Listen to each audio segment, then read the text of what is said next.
Ronnie, un gusto tenerte en México, tenerte en Diario Judío. Felicitaciones por tu nuevo puesto, 8 meses.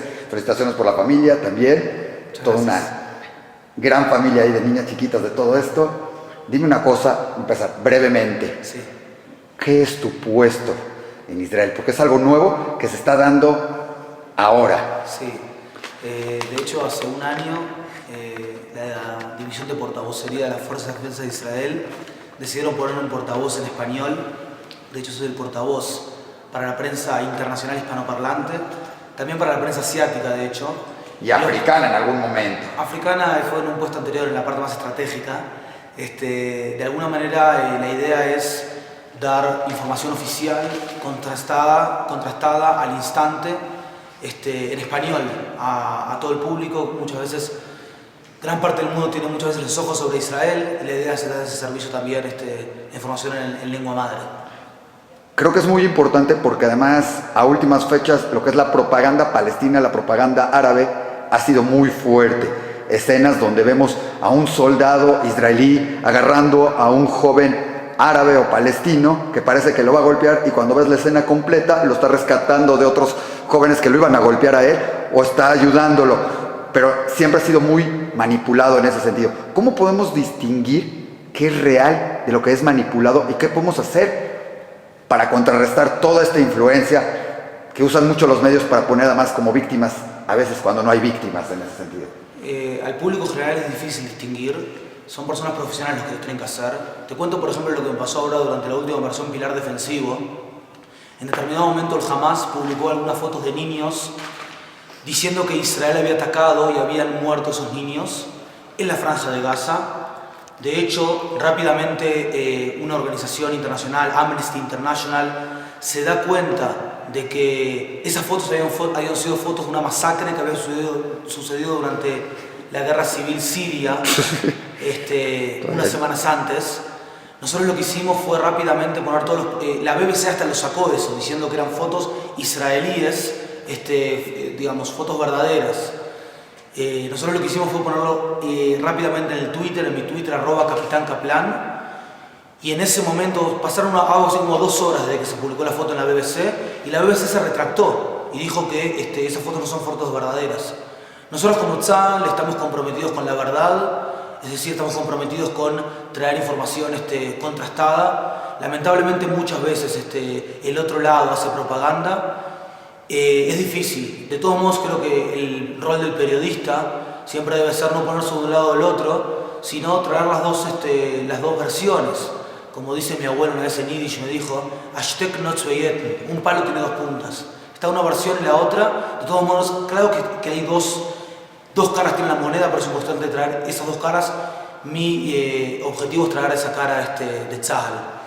Pero, como dices, hablar de la verdad no quiere decir hablar siempre únicamente en favor. Lógico, en tu puesto Totalmente. no puedes decir, pero creo que muchas veces hay cosas malas o equivocaciones que suceden, y también las 2 caras como dices, las 2 caras tienen su versión y todo, y no siempre hay que hablar a favor de Israel o a favor de lo que sucede. También hay que dar la versión verídica, que ha sido algo que nos ha caracterizado en Diario Judío.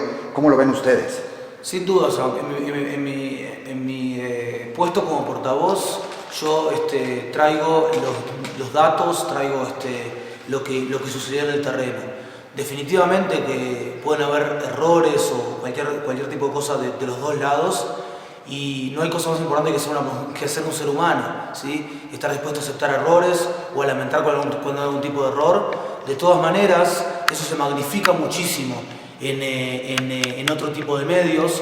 Es por eso que últimamente decidimos abrir la página de Tzahal en español en internet, idfblog.com/Spanish. Que van a tener un link directo desde Diario Judío también para el que guste, lo pueden encontrar por allá. Excelente, también Facebook y también en Twitter, para de alguna manera traer nuestra versión rápidamente, y hay que estar también ahí completamente actualizados en lo que es la prensa interactiva. Y por primera vez, como te digo, esta semana estamos sacando la página de Tzahal en internet en español. Ronnie, creo que algo que a todo el mundo le preocupa es la situación actual de los conflictos Israel-Siria, Israel-Irán, Israel-Palestinos, Israel y el conflicto árabe. ¿Cuál es la situación hoy en día? Hace unos días cayó unos misiles sirios en Israel. ¿será todo este conflicto como una salida de los países árabes a librarse de sus problemas internos? Es decir, nuestro enemigo no estamos acá, es Israel, y entonces que sucedan otras cosas. ¿Cómo lo ven ustedes en Israel?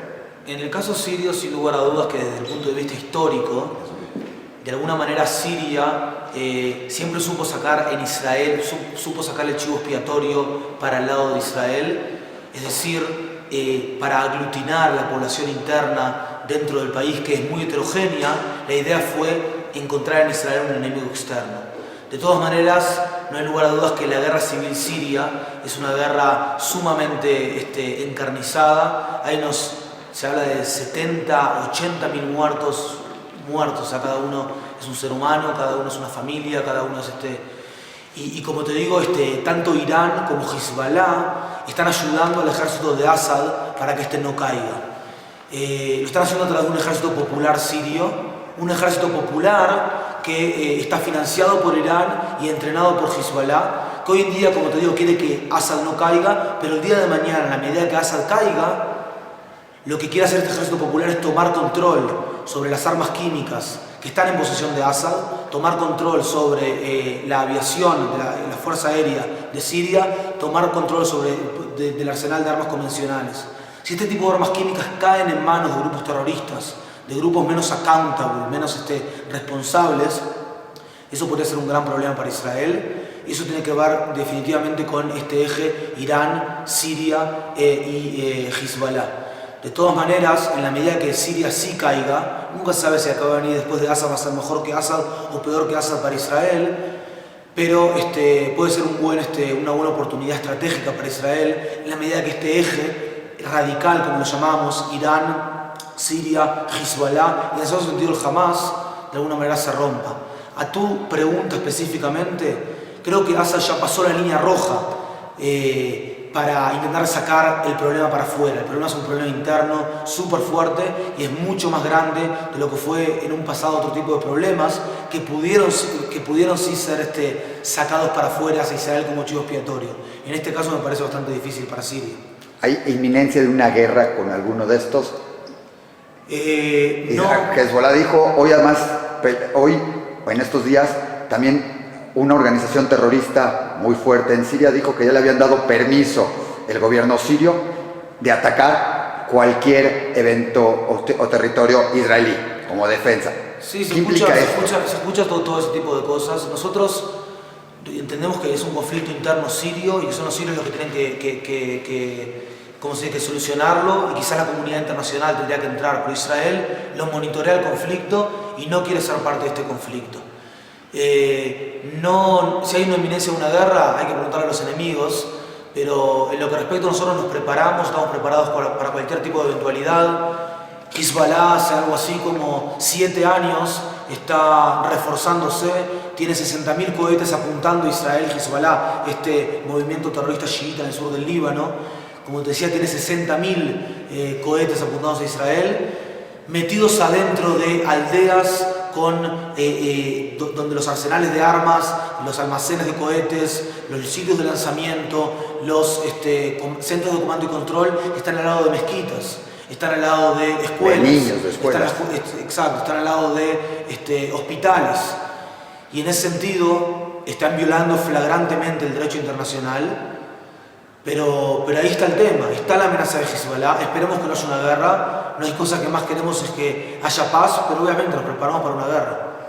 ¿Qué tan importante sería tener cámaras, tener algo donde se pudiera monitorear, por ejemplo, todos los campos de entrenamiento palestinos, tanto en Israel, en alrededores de Israel, como en América Latina, donde se sabe que hay ciertos campos de entrenamiento de terrorismo, ciertos campos de entrenamiento de Irán, ciertas conexiones? ¿Qué tan importante sería tener algo ahí y poder investigar y saber qué está sucediendo en esos campos de entrenamiento, que muchas veces son disque campos para preparar laboralmente, ¿no? Yo creo que el que tiene que saber lo que sucede en esos campos ya lo sabe, y no creo que tiene que ser un tema vox populi, un tema que está abierto.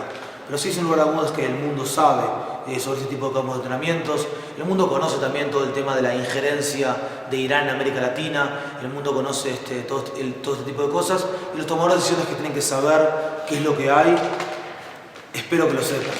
Tú has usado mucho una frase que dice de Jean-Paul Sartre, que dice, lo importante no es lo que sucede, sino lo que hacemos con lo sucedido. ¿Cuál sería el punto de esto? Los palestinos lo han sabido hacer muy bien. No importa lo que sucede, lo importante es cómo lo damos a conocer. Hoy estás en ese puesto de dar a conocer la versión, por lo menos en español. ¿Cómo lo sientes? Yo creo que ante todo es una actitud de vida, filosófica, hacia la vida, existencialista.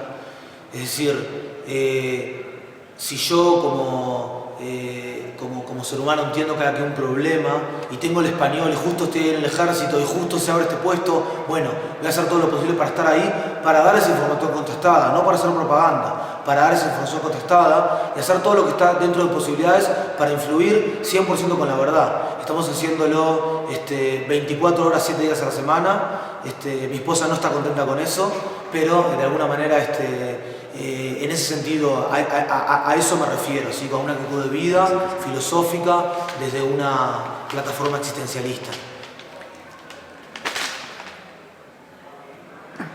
Todo el mundo habla del ejército de Israel, ya que dijiste del ejército, todo lo que hay, el puesto, hablan del ejército de Israel como el gran ejército, la superpotencia.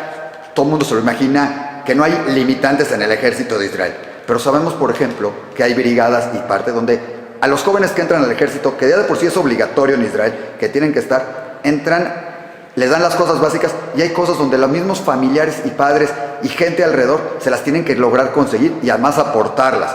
Lo que te rompe con decir, no crean, todo el dinero está ahí. No es cierto, Israel tiene que vivir de otras cosas y aparte hay que aportar para los chicos en el ejército. Sin lugar a dudas, o sea, desde Ben Gurión, el gran estratega del Estado de Israel, la doctrina de seguridad nacional habla de un ejército obligatorio porque eso era necesario desde el punto de vista de la inferioridad numérica con el mundo árabe. Ese ejército obligatorio es un ejército que paga muy poco a sus soldados. Israel comprende que los gastos de defensa pueden llegar a recaer sobre la economía y por eso se intenta tener un ejército inteligente, lo más compacto posible, lo más efectivo posible y este tipo de casos, o sea, obviamente se intentan de paliar y que no haya ningún tipo de problemas, o sea, que no falten las necesidades básicas. Pero no queremos recaer demasiado sobre el presupuesto del Estado y es un ejército lo que se llama tzanúa, recatado. No hay grandes fiestas, grandes cosas protocolares como en otros ejércitos del mundo. Es un ejército que está para luchar, lo que necesita para luchar se compra, lo que no necesita para luchar somos recatados en ese tipo de cosas. El ejército de Israel es el único ejército en el mundo que está hecho por todos los ciudadanos del país. Bueno, era por casi todos los ciudadanos. Hoy ya es obligatorio para todos, para la parte secular y para los religiosos que en un momento dado no pertenecían al ejército o no lo hacían. Hoy ya es obligatorio para todos. ¿Qué cambio ha traído esto en Israel? De hecho, por un status quo de ahí de antes de la creación del Estado, efectivamente no era obligatorio para la población ultraortodoxa y para la población musulmana. Ahora se empieza a hablar de que va a ser obligatorio para la población ultraortodoxa. Es un tema político que tiene que ver con la sociedad israelí y no creo que esté en la posición, o sea, de tomar esta decisión, que es una decisión más política, más de la sociedad israelí.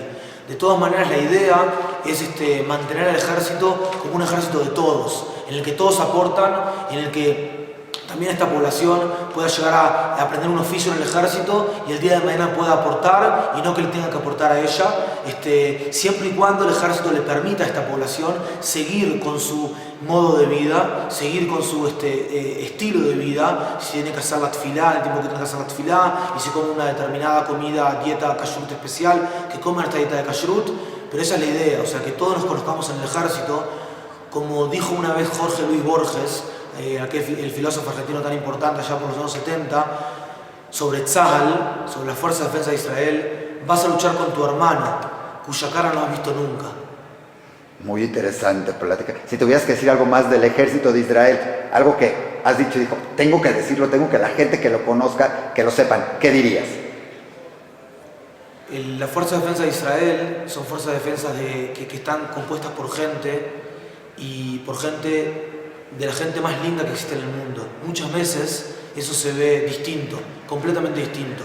Nosotros los soldados comprendemos y lo tenemos bien presente de que la fuerza de Israel, la fuerza de defensa de Israel no se erige en el tanque y en la espada. Es importante el tanque, es importante la espada, es importante el avión, pero nuestra fuerza se erige principalmente en nuestros valores y en nuestra escala ética. Ahora, para terminar, para ti, ¿es una motivación para estar en el ejército de Israel el ser nieto de abuelos sobrevivientes de la Shoah? Ya nos platicaste, estuviste en Polonia, todo esto. ¿Es una motivación extra el decir, gracias a que hay un Estado de Israel, no puede haber una Shoah, o la Shoah es independiente? ¿Cómo se ve la Shoah, Israel? Es un tema historiográfico bien interesante entre la relación del Holocausto con la creación del Estado de Israel, pero sí, definitivamente que uno trae un bagaje cultural de toda la vida y eso uno lo lleva, y hoy por hoy me siento que estamos ahí para que de ninguna manera pueda llegar a pasar otra vez este tipo de catástrofes, que no creo que vaya a pasar. El mundo está avanzando y espero que esté todo bien. Estamos ahí para que no suceda esto, por un lado, pero por otro lado no quiero pensar catastróficamente. Ya estamos dispuestos, las nuevas generaciones, manteniendo el recuerdo de los abuelos bien fuerte, ya estamos dispuestos a empezar a hablar de amor. ¿Cómo te sentiste estando como Hayal en un campo de exterminio, en un pueblo que fue exterminado de judíos? ¿Cómo te sentiste tú como Hayal en esto, en la Marcha de la Vida? ¿Cuál fue tu sentimiento? Cuando fui a la Marcha por la Vida estábamos en la aldea de Tiktin, y ahí me tomé un taxi a Bialystok, la familia, el lugar donde vivía mi abuelo. Llegué a la calle Yelazna 5, la casa, de uniforme así, y me puse también encima un saco, porque era febrero, hacía frío en Polonia. De repente llego a la casa, veo la casa, me quedo ahí como medio en shock, media hora, una hora, y ahí pasa una señora y me dice, una señora así en la silla de ruedas, una señora mayor, me dice, Kaplan. O sea, era mi apellido. En cierto sentido, mi abuelo había salido ya de allá en el año 1941, también de uniforme, en aquella leva en masa que se llevaron los soldados del ejército polaco hacia el ejército rojo. Y de alguna manera me cayó una ficha de que todo eso pasó, me cayó una ficha de que todo eso realmente sucedió y que no son solamente cuentos del abuelo alrededor de la mesa de la fiesta o alrededor de la mesa del sábado, del Shabbat. Y eso creo que fue lo principal. Pues muchísimas gracias, bienvenido Ronnie, muy agradable tu plática y suerte.